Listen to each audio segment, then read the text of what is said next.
Hi, Rabbi Weiss. Thank you so much for coming on. Yes. Okay. I had Good some to be here. I had some questions about gluten-free.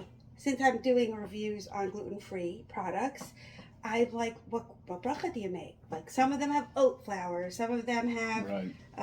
chickpeas, some of them have rice. They still some have tapioca. So the potato starch, I know anything potato starch based is shahakol. Right. So I think the important thing when it comes to gluten-free, as anybody out there who's gluten-free or worried about eating gluten, you've learned to check ingredients. I mean, today a lot of the products will say gluten-free, but still, to be safe, you're always going to look at the ingredient panel. The ingredient panel becomes your new Bible. And that is the Bible for brachas as well, the ingredient panel. Unfortunately, you can't always determine everything from the ingredient panel because it doesn't always give you most of the time it does not give you the percentages. But as a general rule, let's start like this. There are 5 grains that we consider grain for the gluten-free community. The one that you're concerned, you would only eat something that has oat as opposed to any other grain. So if there's wheat or spelt or rye or barley, you wouldn't eat it. So we're talking about something that contains oat.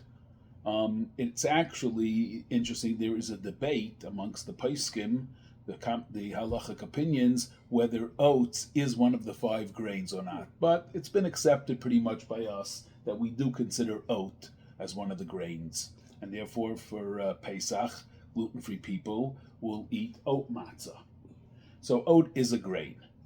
Being that the case, if you would have challah or bread made from oats, the bracha would be hamotzi, and you would bench on it just like you would on any wheat or spelt or rye bread product. So oats, for argument's sake, is treated just like wheat. Make a bracha, hamotzi on a bread. I'm talking about hamotzi and a bench. What becomes an issue is that it's because of the consistency of oats, they more often than not have to add a lot of other ingredients. If not, it comes out, it don't taste good, what should I tell you? So they add other things in. Now, once you start adding other things in, the issue of brachas makes a big difference. So if there are oats in the item, let's start like this. If there are oats, you look at an ingredient panel and you see oats listed there. If the oats are there for taste, this is crucial because a lot of times they'll add oats for texture, even not in gluten-free and other products. They will add oats or flour even for consistency, for texture. That will not make the bracha automatically into a mezainis. It has to be that the oats is there for taste. Now, how do you know that? Right. So you can know it by taste. But you taste it after the bracha. Right, that's the thing. So it's really hard to know. But if the oats are significant, our usual rule is anything that's more than 1/60th, the taste is still there. That's true that the taste is there, but we need to know that it was added for taste. I think we assume that it's a 15% is automatically there for taste, something like that. But so if the oats are there for the taste, then it's going to be considered a grain product. And if it's a grain product, then the bracha is on cakes, crackers, cookies, and all of that. The bracha is mezainis. If it's a bread product, then, or your kaveh suda, make it the mainstay of your meal, like a muffin, but you're eating enough of it that it's the mainstay of your meal, then you would actually wash and make a hamaitzi. The thing is, when it comes now to the after bracha, in order to be able to bench, you have to have that you consumed a kezayis within a limited amount of time, between 3 and 4 minutes. You consumed an olive's worth, which is like an egg and a half by volume, and then you could bench on it. But it has to be that you consumed an olive's worth of oats. If you look at the ingredient panel, let's say it's even, a high percentage of oats, but there are many, many other products in it as well. So let's say you have, for example, you made a muffin, you made a bread, and you had 2 cups of potato flour and 1 cup of oat flour. Right. So you would have to eat 3 kazesim, 3 olives worth, within the 4-minute time frame to say that in those 3 olives worth, 1 olive's worth was oats.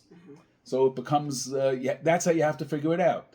So the basic rule is like this. First of all, in order to be able to bench on it, it has to have a minimum of 1/8 of oats. 1/8 of the total recipe has to be oats. And you must consume an olive's worth of oats, proportionate to what you're eating, within the time frame of 4 minutes. Okay. If it's less than 1/8, or you didn't eat the kazayas within that limited amount of time, then you will make an ala michya. Okay. Even if it's bread, you're going to make an ala michya. It's really a machlokes in the Shulchan Aruch, but the Mishabur at the end says better not to eat it, but if you ate it, you make an ala michya. Okay, so that's the rule. As far as rice flour. So that's for oats. So again, for oats, if there's oats in the ingredients of a cookie, of a cracker, or anything like that, if the oats are there for taste, then the bracha will be mazonas. And if you ate enough within the limited amount of time, then you would make an ala michya. If not, you make a bar nefashos. Let's say there's no oats in it at all. Or you know that the oat fiber is only there for texture. So then the only other thing that could make the bracha into mazonos would be rice flour. In order to make a mazonos on the rice flour, it's got to be 50% rice flour. Oh, wow. So that has to be like one of the first 2 ingredients. It has to be high up there. I mean, if you really question, you have to go maybe and ask the, whoever. I get questions about this. The OU and any kashrus organizations gets questions all the times about this. I give the hashgacha for the OU at the Twizzler factory, where licorice has flour in it, and that becomes always a big issue. Why is the flour in the licorice? Is it there for consistency, or is it there for taste, which will determine whether it's a mazonos or a shahakal? You have to ask your local rabbi what to do about that. But we're talking about gluten-free now. Anyway, so for rice flour, you've got to have 50% of it is rice flour, then the bracha will be mazonos. But again, as in all rice, bari nefashos, there's no bari mazonos on rice. Rice is one of those interesting items. The bracha is mazonos, but the bracha achrona is bari nefashos. Less than 50% rice, then it goes back. We treat it like anything else, and it's shahakal. Corn, potato, chickpeas, all of those, once they're made into a flour, the only item that, even though it's made into a flour, is still mazonos is grain. And that's why oats, we say even though it's an oat flour, it will be mazonos as long as it's there for the taste. But all the other flours, like corn flour, potato flour, are all going to be shahakal, including the oat fiber is also going to still be a shahakal.